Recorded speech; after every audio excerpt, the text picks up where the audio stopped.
Live from the BDN Studios, it's Bang and Dang. That's awesome. If you don't like that, then You ain't black.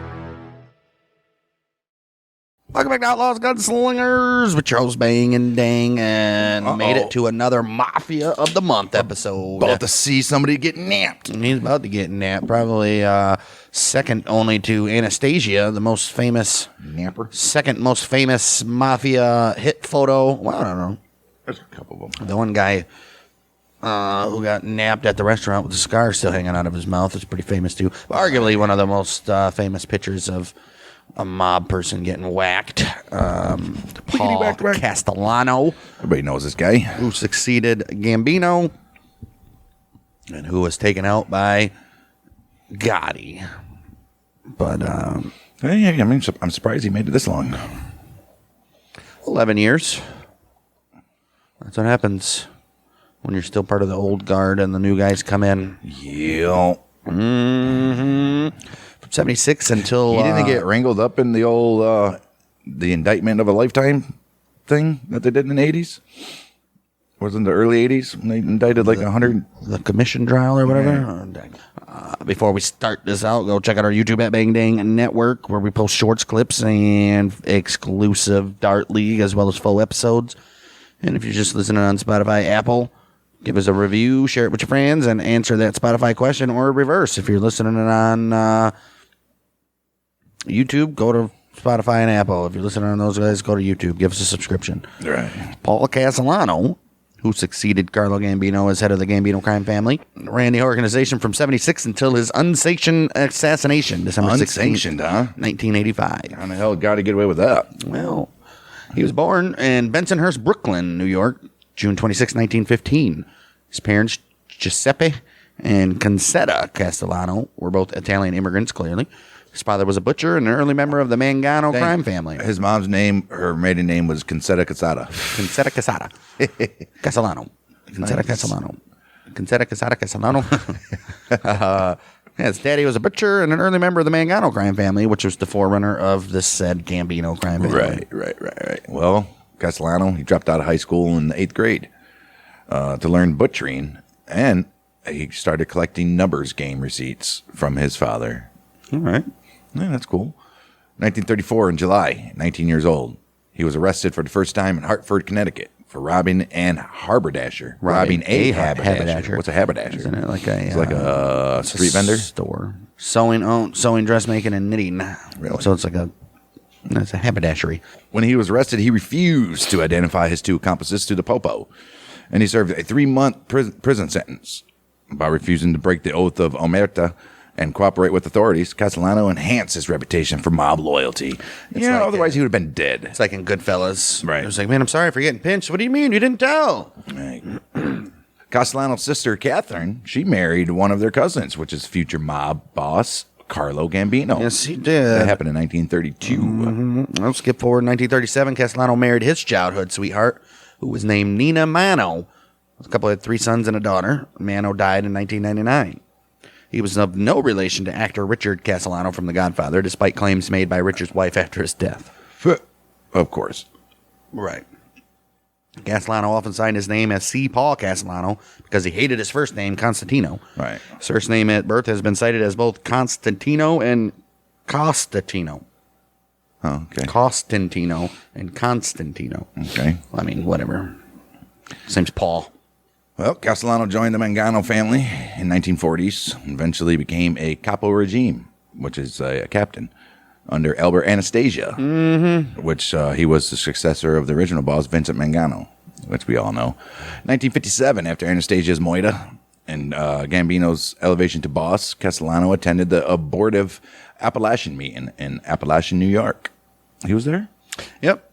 When the New York State Police raided this meeting, Castellano was one of 61 high-ranking mobsters that were arrested that very day. Whenever we talk about this, I always think of that scene in Sopranos when Tony starts running through the backyard. That's what it's based off of, where all the gangsters started running away and shit in the snow. And his dumbass dropped the gun like a moron. Anyhow, back to real stuff. He was the 61st He was one of 61 high-ranking mobsters to be arrested. He refused to answer any grand jury questions about the meeting. And Castellano spent a year in prison on contempt charges. He's just living up to that omerta. January 13th, 1960, Castellano was sentenced to 5 years for conspiracy to withhold information. However, in November 1960, Castellano's conviction was reversed on appeal. How? What was the appeal basis? What was the basis on that? Probably, you don't have nothing. They're like, you're probably right. Right. Castellano identified more as a businessman than a criminal, taking over non-legitimate businesses and converting them to legitimate enterprises. See, that's smart. However, his businesses and those of his sons still benefited from their mob title. Of course they did. But still, at least you have something on the paper books, right? Yeah, it's called a front. Right. In his early years, Castellano used his butcher's training to launch Dial Poultry, a poultry distribution business that once supplied 300 butchers in New York City. And probably none of them by choice. Right. He also used intimidation tactics to force his customers, which include supermarket chains, Key Food, and Walbums. He said, "You're going to buy my products, mofo." Or else. Or else. What do you mean, or else? How many stores need to get burned down to get my point across? He became more powerful in the Gambino family. He started to make large amounts of money from concrete in the construction industry, as they all did. His son, Philip, was the president of Scara Mix Concrete Corporation, which exercised a near monopoly on the concrete supply in Staten Island. So I said, in the 70s, not one building got built without the approval of the mafia. No matter what family it come from. Well, Castellano handled Gambino interests in the Concrete Club, which is a club of contractors selected by the commission, which is the mob's ruling body. They handled contracts between $2 million and $15 million. Right. In return, the contractors gave 2% kickback of the contract value to the commission. Jeez. Oh. Castellano also supervised Gambino control of the Teamsters Union Local Chapter 282, which provided workers to pour concrete at all major building projects in New York and Long Island. Lock that shit up, man. Jeez, dude. So far, this guy's the most legitimate one out of all. 1975, he allegedly had Vito Borelli, his daughter's boyfriend, murdered because he heard Borelli had compared him to Frank Perdue, the owner and commercial spokesman for Perdue Farms. Perdue Farms, they make a lot of chicken. They still do nowadays. Yeah. 2004, court documents revealed that Joseph Massino, a government witness and former boss of the Bonanno crime family, I think we did. Sure did. Is. Big Joe. Well, they have old Joseph Massino admitting to murdering Borelli as a favor for old Paul. As a favor for old Paulie. Right. October 15th, Like, 1976. it was a favor. It's just a favor for him. It's a favor. Hey, we scratch each other's backs around here. October 15th, 1976, Gambino died at his home of natural causes. Did he, though? Yes. Yes, he did. Against expectations, he appointed Castellano to succeed him over his underboss, Aniello Dellacroce. Gambino appeared to believe that his crime family would benefit from Castellano's focus on white-collar businesses. I think so. He's smart. Dellacroce at the time was in prison for tax evasion anyways and was unable to contest Castellano's unable to contest Castellano's secession. See, any other family would have been Dellacroce, because they just go right down to the next. Well, not necessarily. We've seen others bypass. How many times have we seen a boss get appointed when he's in prison? Many times. It's ridiculous. Well, yeah, because It's stupidity. obviously if they trusted Dellacroce to be good at white-collar shit like Castellano was, they probably would have done it. It's true. Castellano obviously fucking was making 10 times more money than Dellacroce. Oh, I'm sure he was an earner. He was an earner. Castellano's succession was confirmed at a meeting on the 24th of November. And Dellacroce was the president. He sure was. Wow. Castellano arranged for Dellacroce to remain as underboss while directly running traditional mob activities such as extortion, robbery, and loan sharking. He's like, dude, you can still do all this other bullshit while I run the legitimate shit. That makes sense. I think Castellano directly runs the extortion, robbery, and loan You think so? Yeah. Castellano arranged for Dellacroce to remain as underboss while directly running traditional mob activities. Well, that makes sense. Well, Dellacroce accepted Castellano's succession. The deal effectively split the Gambino family into two rival factions. As it usually does. The Bananis. Dellacroce's faction in Brooklyn, and he had Castellano's faction in Manhattan. I think I'd rather have the one in Manhattan. You're on Billionaire's Row. You're in those fucking high-rises, baby. Right. 1978, Castellano allegedly ordered the murder of Gambino associate Nicholas Scabetta. Really? A cocaine and alcohol user, Scabetta participated in several public fights and insulted the daughter of George DeCicco. Oh, you can't do that. Can't do that. Since Scabetta was Salvatore Sammy the Bull Gravano's brother-in-law, Uh-oh. Castellano asked DeCicco's brother Frank to first notify Gravano of the impending hit. When advised of Scabetta's fate, a furious Gravano initially threatened to kill Castellano first. Really? However, he eventually calmed down and accepted Scabata's death. I mean, come on. Right. It's punishment earned by his behavior. You're in the mob, dude. Right. He was more worried about his sister than him, actually. Obviously, but this guy, how many murders has this dude done of the same thing? Right. He was like, you can do it, but you're going to have to take care of the family. So that's fine. Throw a little bit down. That's fine. That very same year, Castellano I don't know. Was Scabata even in the mob? No, it was just an He's associate. right? So fucking right. Yeah, you don't get shit. That very same year, Castellano allegedly ordered the murders of Gambino capo James Appolito and his son, James Appolito Jr. Appolito Sr. had a complaint to Castellano that Anthony Gaggi, another Gambino capo, was infringing on his territory and asked permission to moida this bastard. Castellano gave Appolito a non-committal answer, but later warned Gaggi about Appolito's intentions. So what do you think he said? Hey, Senior's got a hit on you, man. All right. You gonna take care of it? Yeah, you could take care of it. So a non-committal answer is like, well, Maybe, but we'll see. We'll see. We'll see. Patted his face. Right. We'll see. Right. And as soon as he left, he was like, yo. He's like, Gaggi. Hey, yo, Gaggi. Guess what I just found out? He's like, Gaggi. Guess what? You won't believe what shit's happening here. Anyhow. In response, Gaggi and soldier Roy DeMio, they moided Appolito and his son themselves. Like, what? You had to take them both out because you murdered the dad. The son's going to come back for revenge and blah, blah, blah, blah, blah. Yep. February 1978, Castellano made an agreement between the Gambino family and the Westies, which was an Irish-American gang from Hell's Kitchen. Castellano wanted hitmen that law enforcement could not tie directly to the family. Yeah. The Westies wanted Gambino protection from the other mob families as well. Makes sense. They got something to offer each other. The Gambino-Westie alliance was set in a meeting between Castellano and Westie's leader, James Coonan. According to Westie's gangster, Mickey Featherstone, why do I know that name? Castellano gave them the following directive. You guys got to stop acting like cowboys, acting wild. You're going to be with us now. If anyone is going to get killed, you have to clear it with us. Ooh. I mean, whatever. And that business, right? When he said that, he don't ever want to have to repeat those lines Right. again. I'll be going out doing stupid shit. I literally just killed a guy for being an alcoholic and getting into fights. What do you think I'm going to do to you guys? They're not even Italian. You ain't kidding. Shit. Castellano, he forged an alliance with Cherry Hill Gambinos, a group of Sicilian heroin importers and distributors in New Jersey. And he also used them for as gunmen. Nice. Wouldn't he already have an alliance since they're Gambinos anyways? But With the Westies and the Cherry Hill Gambinos, Castellano commanded a small army of capable moiders. he's got an army, Killers. literally. Got killers. Psychopathy, killer. September 1980, Castellano allegedly ordered the murder of his former son-in-law, Frank Amato, for physically abusing his wife, Castellano's daughter, Connie. Ooh. Yeah, can't be doing that. Yeah, you know what? If somebody's beating on your daughter, you don't order it. You go in there and do it yourself there, Castellano. Didn't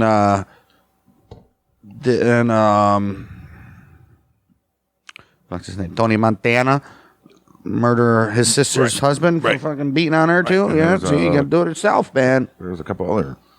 You gotta do it yourself. Yeah, you got to do it yourself, bud.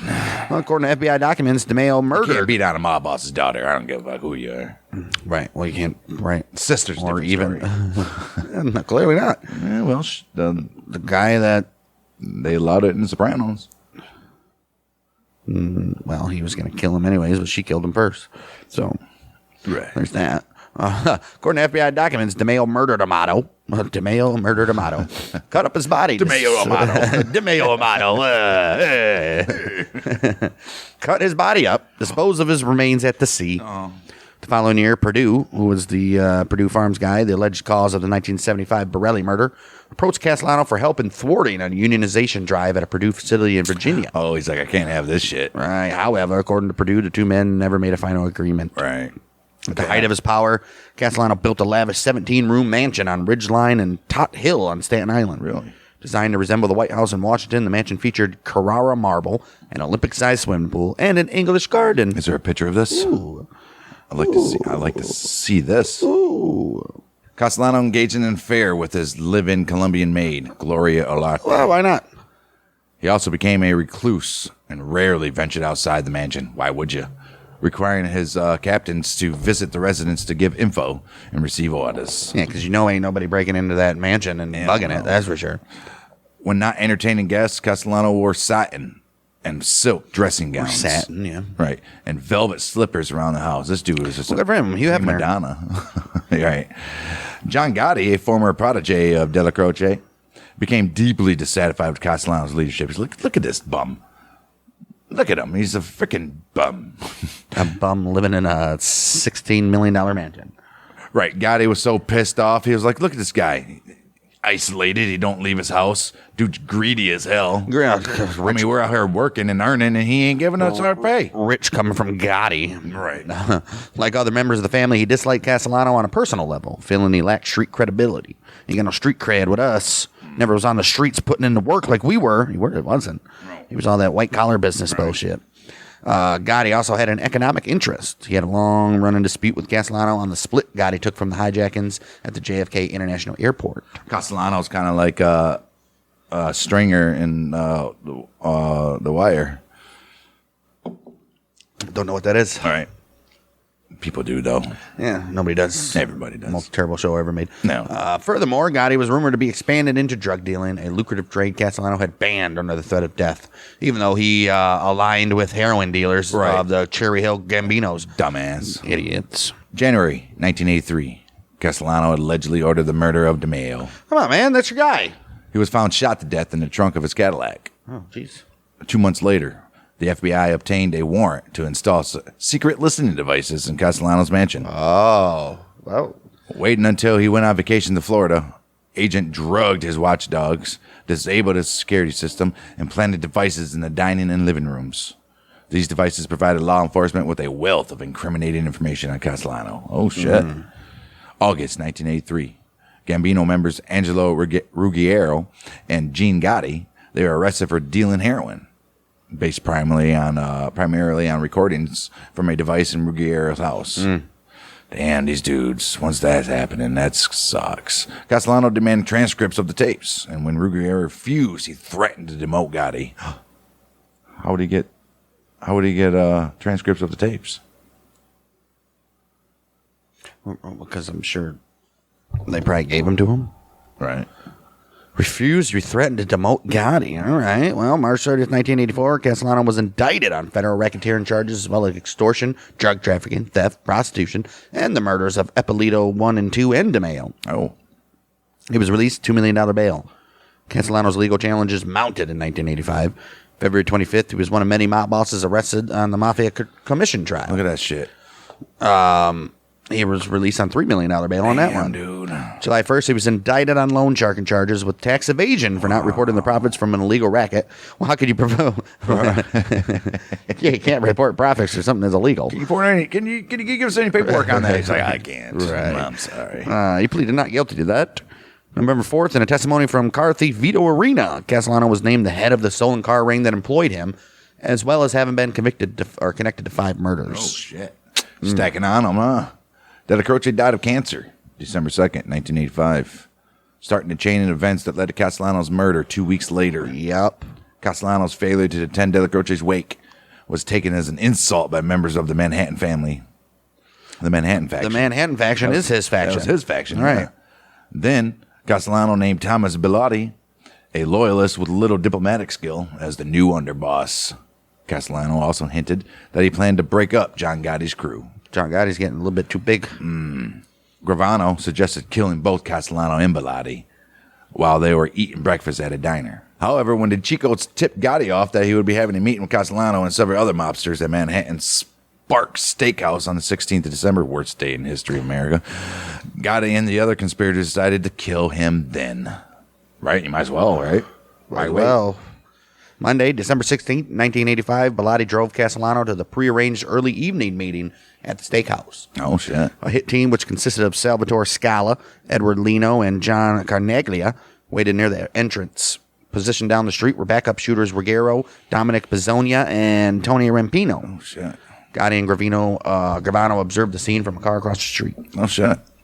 As Castellano was exiting the car at the front of the restaurant around 5:26 p.m., the gunman ran up and shot him several times. Damn. Allegedly, Carnaglia delivered the fatal shot to Castellano's head. Bilotti was shot as he exited the driver's door. Before leaving the murder scene, Gotti drove over to view the bodies. Wow. To make sure they're dead. Right. Look down and spit, too. Well, Castellano was buried in the Moravian Cemetery in New Dorp section of Staten Island. The Archdiocese of New York refused to grant him a Catholic funeral. Oh, but they would like to touch his children, though, citing his notorious life and death. Right. They're like, oh, this guy. Well, they're all grown now, so they wouldn't. And I guarantee you he gave millions to the Catholic Church, too. Maybe. 2 weeks after the Moida, Gotti was elected as the new boss of the Gambino family. Vincent Gigante, the boss of the Genovese family, was outraged that old John had moitered Castellano without following Mafia protocol and solicited the help of Lucchese boss Anthony Corallo in carrying out a hit. He's like, we got to get rid of John. This dude just killed somebody without even asking us. Walking around like a big shot, like you don't have to listen to the rules. He's like, what's the sense of this commission? Nobody's going to follow it. Right. April 13th, 1986, a car bomb meant for Gotti exploded outside of Bensonhurst Social Club, but the only casualty was Frank DiCicco. Oh, shit. He met his maker. Gotti was arrested by we know. Denied bail 10 days later, April 2nd. Yeah. I don't care about. Gotti was eventually convicted of the Castellano murder. And he spent life in federal prison before he died in 2002 of throat cancer. Right. No one else was ever charged in that Castellano murder, though. Yeah, they got what they wanted. Jazz pianist Gene DiNovi portrays Castellano in the 1994 TV movie Getting Gotti. I've never seen that one. Richard Serafian plays Castellano in the 1996 HBO Network original film Gotti.